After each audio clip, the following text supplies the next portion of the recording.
सभी अभ्यर्थियों का अपने इस YouTube चैनल पर हार्दिक स्वागत है। आज हम रघुवीर साहय की कविता कैमरे में बंद अपाइज का शिक्षण कार्य करेंगे। इस रचना में कवि ने दूरदर्शन पर दिखाए जाने वाले कार्यक्रम का व्यंग्यात्मक चित्रण किया है। एक तरह से व्यंग्यात्मक रूप से तंज कसा है। साथ ही इलेक्ट्रॉनिक मीडिया की हृदयहीनता पर प्रकाश डाला गया है। इलेक्ट्रॉनिक मीडिया है वो किस तरह से संवेदनहीन हो जाता है, ये इस पाठ के अंदर दिखाया गया है। तो देखते हैं इस कविता की लाइन को। हम दूरदर्शन पर बोलेंगे। यहाँ पर कवि कह रहा है कि जो दूरदर्शन के कार्यक्रम संचालक हैं वो क्या कहते हैं कि हम दूरदर्शन पर बोलेंगे।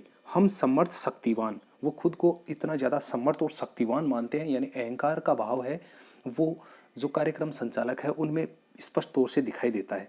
और वो क्या कहते हैं कि हम एक दुर्बल को लाएंगे, एक दुर्बल व्यक्ति को, कमज़ोर व्यक्ति को लेकर आएंगे एक बंद कमरे में, एक व्यक्ति को लेकर आएंगे। उसे पूछेंगे कि क्या आप अपाइज हैं, और एक अपाइज व्यक्ति को लेकर आएंगे और उससे सबसे पहले प्रश्न यही किया जाएगा, उसके अपाइजपन पर, उसकी अपंगता पर प्रश्न किया जाएगा कि आप अपाइज हैं। उसके बाद में तो आप क्यों अपाइज हैं, और उसके बाद में पहले तो उनसे ये पूछा जाएगा कि आप अपाइज हैं, तो वो अगर जवाब देगा कि हाँ मैं अपाइज हूँ, उसके बाद में उनसे प्रश्न ये किया जाएगा कि आप अपाइज क्यों हैं। तो आपका उसके बाद में पंक्ति है, आपका अपाइजपन तो दुख देता है कि आपको ये जो आपका अपंगतापन है ये आपको दुख भी देता होगा।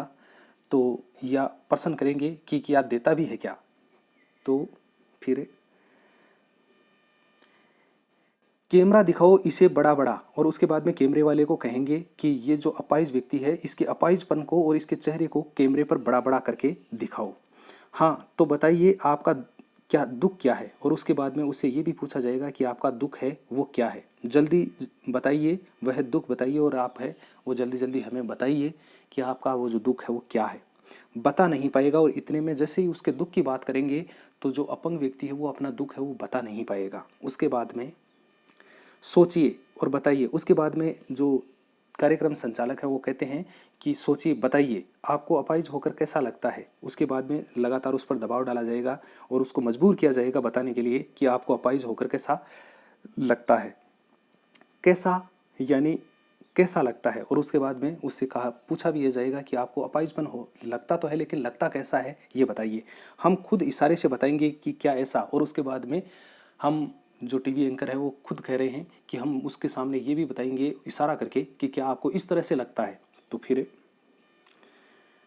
सोचिए बताइए थोड़ी कोशिश करिए, और उसके बाद में फिर उस पर लगातार है वो यही बात कहेंगे कि सोचिए और बताइए, थोड़ी कोशिश कीजिए और ये अवसर खो देंगे। और उसके बाद में हम उस पर ये भी प्रेशर डालेंगे, दबाव डालेंगे कि आप है ये अपना ये अवसर खो दोगे। कौन सा अवसर? जो आप यानी टीवी पर आए हो, और टीवी पर आपको इस वक्त न जाने कितने लाखों की संख्या में जो दर्शक देख रहे हैं, ये अवसर आप इस यहाँ पर आप बता सकते हो अपने दुख को, लेकिन ये अवसर आप खो देंगे।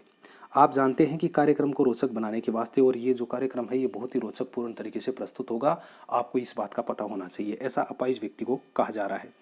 हम पूछ पूछ कर उसको रुला देंगे, और उसके बाद में कह रहे हैं कि इतने प्रश्न करेंगे उससे कि पूछ पूछ कर उसका मन का भाव है वो रुदन में प्रकट हो जाएगा।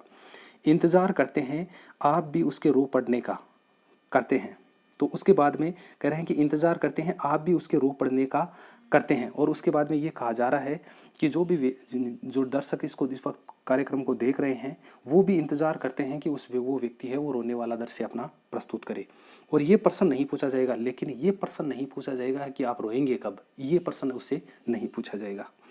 फिर उसके बाद में फिर हम पर्दे पर दिखलाएंगे फूली हुई आँख की एक बड़ी तस्वीर, और जिसका उसका अपंगपन है उसकी एक फूली हुई जो आँख है उसकी अपंगता को हम एक बड़ी तस्वीर के रूप में पर्दे पर दिखाएंगे टीवी पर, और बहुत बड़ी तस्वीर उसको बड़ी तस्वीर के माध्यम से प्रस्तुत करेंगे।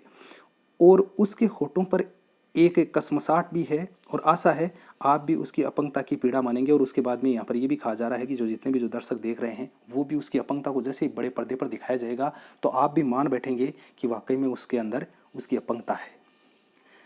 फिर आगे है एक और कोशिश, दर्शक धीरज रखिए। और उसके बाद में एक और कोशिश की जा रही है कि दर्शक हैं को कहा जा रहा है कि आप धैर्य रखिए, देखिए हम दोनों एक संग हैं, रुलाने हैं। और उसके बाद में कह रहे हैं कि वहाँ पर कार्यक्रम टीवी का जो कार्यक्रम संचालक है वो और दर्शक दोनों एक साथ रुलाने के लिए चले हैं किसको? जो अपंग व्यक्ति टीवी के सामने आया है।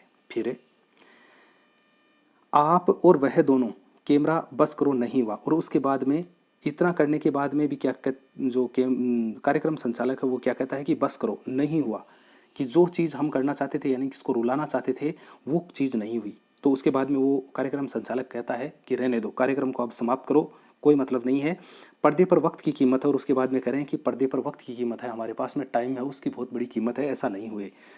अब मुस्कुराएंगे हम, और उसके बाद में हम मुस्कुराकर एक बात को स्पष्ट कर देंगे, क्योंकि हम ये चाह रहे थे कि वो रोने वाला दृश्य आए, लेकिन वो आया नहीं। इसीलिए यहाँ पर कार्यक्रम संचालक है वो कार्यक्रम को बंद करवाने के लिए तैयार हो जाता है। और उसके बाद में वो क्या कहता है कि आप देख रहे थे सामाजिक उद्देश्य से युक्त कार्यक्रम, कि एक ऐसा कार्यक्रम आपको इतनी देर दिखलाया जा रहा था जिसका उद्देश्य सामाजिक था, कि विकलांगता है उसको समाज में किस तरह से प्रस्तुत किया जाए और किस तरह से विकलांगता के बारे में हम आपको बता रहे थे। ऐसा एक सामाजिक कार्यक्रम उद्देश्य उस कार्यक्रम का उद्देश्य था। बस थोड़ी ही कसर रह गई, और उसके बाद में कार्यक्रम संचालक मन में थोड़ी सी एक बात को जरूर कह देता है कि एक थोड़ी सी कसर रह गई, और यहाँ पर कसर क्या रह जाती है कि वो अपंग व्यक्ति का रोने वाला दृश्य है वो नहीं आया। और उसके बाद में कहते हैं कि धन्यवाद। उसके बाद में ये इस तरह से साथियों ये आपकी जो कविता है ये संपूर्ण होती है। कैमरे में बंद अपाइज, तो इसमें अपंग व्यक्ति का अपाइजपन के माध्यम से जो इलेक्ट्रॉनिक मीडिया उसकी संवेदनहीनता को दिखाया गया है यहाँ पर।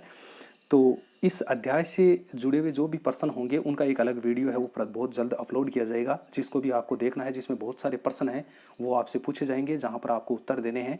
और ऐसे ही पढ़ते रहिए, लगातार तैयारी करते रहिए। तो मिलते हैं एक नए वीडियो के साथ में, तब तक के लिए जय हिंद, जय भारत।